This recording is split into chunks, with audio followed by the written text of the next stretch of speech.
Good evening everyone. మనము recent classes లో solid waste and solid waste management గురించి discuss చేసుకున్నాం. అందులో భాగంగా మున్సిపల్ సాలిడ్ వేస్ట్ మేనేజ్మెంట్, తర్వాత ఈ waste, biological waste, plastic waste and other hazardous waste గురించి అండ్ ఆ వేస్ట్ మినిమైజేషన్ కు సంబంధించి గవర్నమెంట్ ఆఫ్ ఇండియా ఇంట్రడ్యూస్ చేసిన మెజర్స్ గురించి డిస్కస్ చేసుకున్నాము. And now let's move on to another topic, environmental pollution.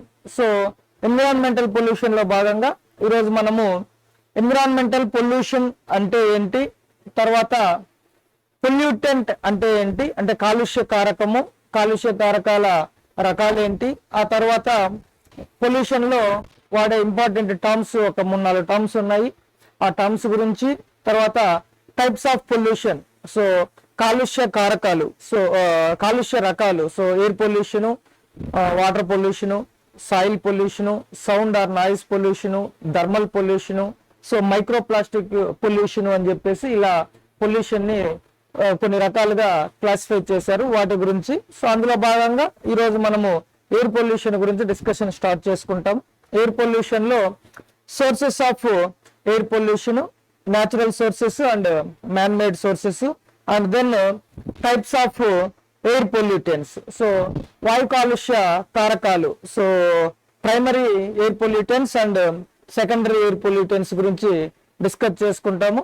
వాటితో పాటు నెక్స్ట్ వచ్చేసి మేజర్ ఎయిర్ పొల్యూటెంట్స్, అంటే ముఖ్యంగా వాయు కాలుష్య కారకాలు కలిగించే కారకాలు అయినటువంటి carbon monoxide, carbon dioxide, sulphur dioxide, nitrogen oxides, తర్వాత పర్టికులేట్ మ్యాటర్, ఇలా వాటన్నిటి గురించి ఒక్కొక్క దాని గురించి డీటెయిల్ గా తెలుసుకుందాం అనమాట. సో ముందుగా ఎన్విరాన్మెంటల్ పొల్యూషన్, సో కాలుష్యము అంటే ఏంటి, లేదా పర్యావరణ కాలుష్యము అంటే ఏంటి.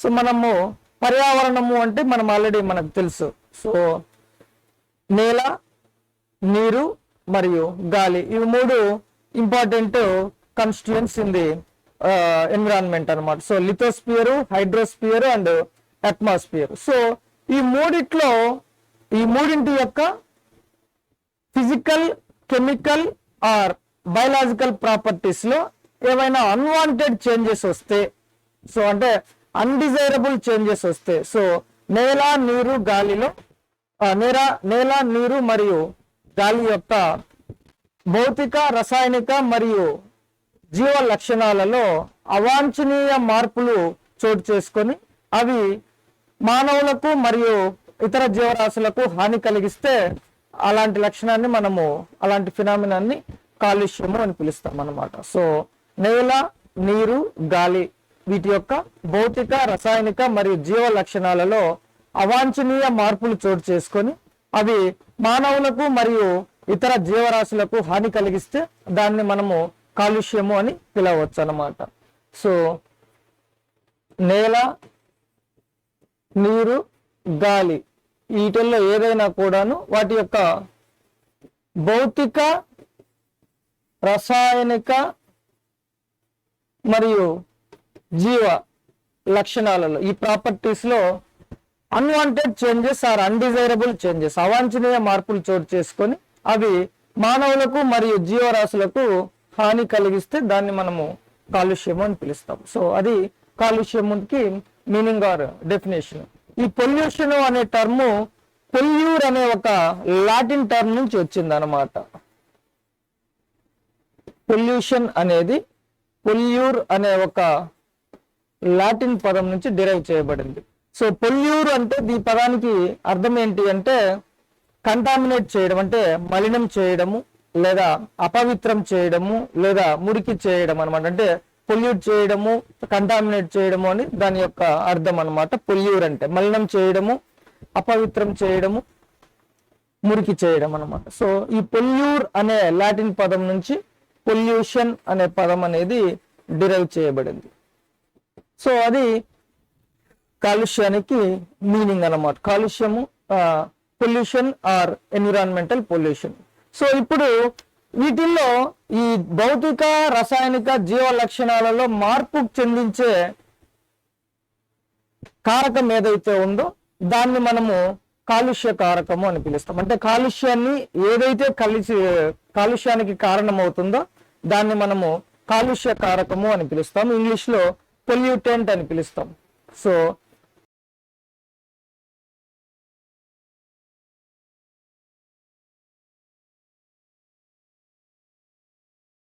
పొల్యూటెంట్స్ బేసిక్ గా బేస్డ్ ఆన్ 2 క్రైటీరియా వాటిని క్లాసిఫై చేశారు.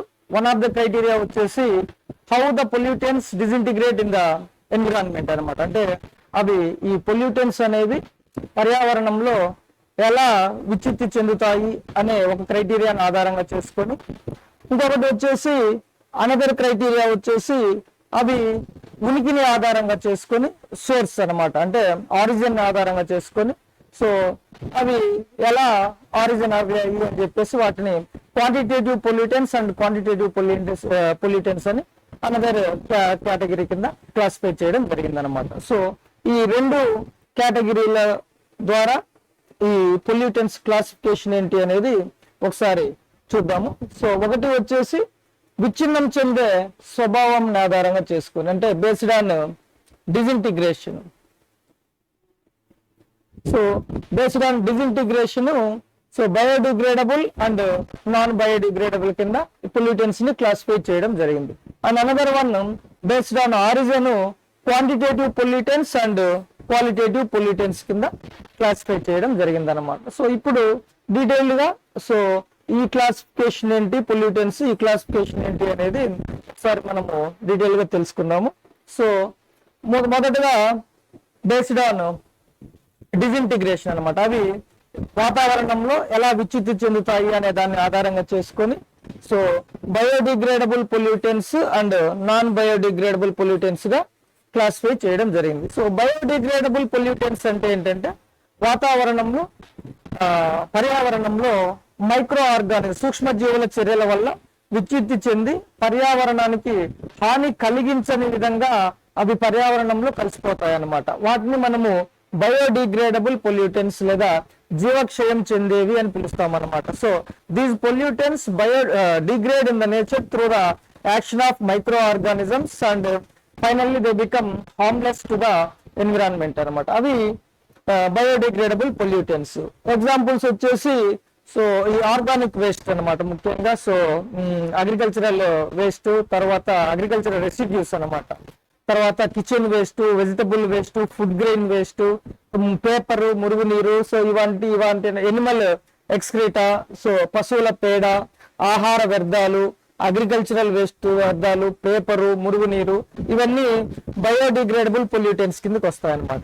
వేరాజ్ నాన్ బయోడిగ్రేడబుల్ పొల్యూటెంట్స్ అంటే ఏంటంటే ఇవి ఎన్విరాన్మెంట్ లో డిజింటిగ్రేట్ అవ్వడానికి లేదా విచ్ఛిత్తి చెందడానికి చాలా ఎక్కువ సంవత్సరాలు, దాదాపు అంటే 100 సంవత్సరాలు పడుతుంది. అంత ఈజీగా విచ్ఛిత్తి చెందవు, చాలా ఎక్కువ సంవత్సరాలు 100 సంవత్సరాలు పడుతుంది డిజింటిగ్రేట్ అవ్వడానికి. సో ఎక్కువ సంవత్సరాలు పడడం వల్ల అవి ఎన్విరాన్మెంట్ లో పైలప్ అవుతూ ఉంటాయి అన్నమాట. సో అవి విచ్ఛిత్తి చెంది పర్యావరణంలో కలిసిపోకుండా ఉండి అలాగే విధంగా పేరుకుపోతా ఉంటాయి అన్నమాట. సో అందువల్ల ఇవి పర్యావరణానికి ఎక్కువగా హాని కలిగిస్తాయి ఈ non biodegradable pollutants. So examples వచ్చేసి plastic, polythene covers, aluminium tins, DDT, తర్వాత గ్లాస్ మనం మాట్లాడుకున్నాం. ఇది ఒక్కొక్కటి డిజింటిగ్రేట్ అవ్వడానికి ఎంత టైం పడుతుందని. గ్లాస్ హైయెస్ట్ 10 లక్షల సంవత్సరాలు పడుతుంది అనుకున్నాం. సో హెవీ మెటల్స్ ఇవన్నీ నాన్ బయోడిగ్రేడబుల్ పొల్యూటెంట్స్ అన్నమాట. So based on disintegration in the environment, pollutants are classified into biodegradable pollutants and non-biodegradable pollutants. So ivi one of the classification, one criteria of classification of pollutants. Next వచ్చేసి second criteria వచ్చేసి so అవి ఉనికిని ఆధారంగా చేసుకొని, అంటే ఉనికి లేదా based on origin అన్నమాట, quantitative pollutants and qualitative pollutants గా వీటిని క్లాసిఫై చేయడం జరిగింది అన్నమాట. సో క్వాంటిటేటివ్ పొల్యూటెంట్స్ ఇవి ప్రకృతిలో సహజంగా ఉంటాయి ఆ పొల్యూటెంట్స్. అయితే అవి సడన్ గా మానవుల చర్య వల్ల కానీ లేదా అదర్ యాక్షన్స్ వల్ల కానీ వాటి యొక్క క్వాంటిటీ అనేది పెరుగుతుంది అన్నమాట. సో ప్రకృతిలో సహజంగానే ఉంటాయి, మానవ ప్రమేయంతో ఇవి వాటి యొక్క పరిమితికి మించినప్పుడు అవి కాలుష్య కారకాలుగా మారుతాయి అన్నమాట, పొల్యూటెంట్స్ గా మారుతాయి. So for example carbon dioxide అనేది ఆల్రెడీ అట్మాస్ఫియర్ లో ఉంటుంది. సో మీథేన్ కూడాను వాతావరణంలో ఉంటుంది. కాకపోతే మానవుల యొక్క చర్యల వల్ల అవి వాటి యొక్క రేషియో లేదా క్వాంటిటీ అనేది ఎన్విరాన్మెంట్ లో పెరగడం వల్ల అవి హానికరంగా మారుతాయి అన్నమాట. కార్బన్ డైఆక్సైడ్, నైట్రోజన్ ఆక్సైడ్స్, మీథేను ఇవి ఆల్రెడీ ప్రకృతిలో వాతావరణంలో ఉంటాయి. మానవుల చర్య వల్ల వాటి యొక్క పరిమాణం పెరిగి లేదా అవి క్వాంటిటీ పెరిగి అవి హానికరంగా మారుతాయి. సో అది క్వాంటిటేటివ్ పొల్యూటెన్స్ లేదా పరిమాణాత్మక కాలుష్యకాలు. Next qualitative pollutants. Qualitative pollutants వచ్చేసి ఇవి ప్రకృతిలో సహజంగా ఉండవు. దే ఆర్ నాట్ న్యాచురల్ అనమాట. సో అవి కంప్లీట్ గా మ్యాన్ మేడ్ యాక్షన్స్ వల్ల రిలీజ్ అవుతూ ఉంటాయి అనమాట. సో వాతావరణంలోకి, ఎన్విరాన్మెంట్ లోకి. సో మానవ నిర్మితం, మ్యాన్ మేడ్ అనమాట. ప్రకృతిలో సహజంగా ఉండవు ఇవి, ఈ క్వాలిటేటివ్ పొల్యూటెన్స్. ఎగ్జాంపుల్స్ వచ్చేసి క్రిమిసంహారకాలు, కెమికల్ పెస్టిసైడ్స్ అనమాట. డిడిటి కావచ్చు, లేదా పురుగు మందులు, కెమికల్ ఫెర్టిలైజర్స్, ప్లాస్టిక్, ఇవన్నీ ప్రకృతిలో సహజంగా ఉండవు.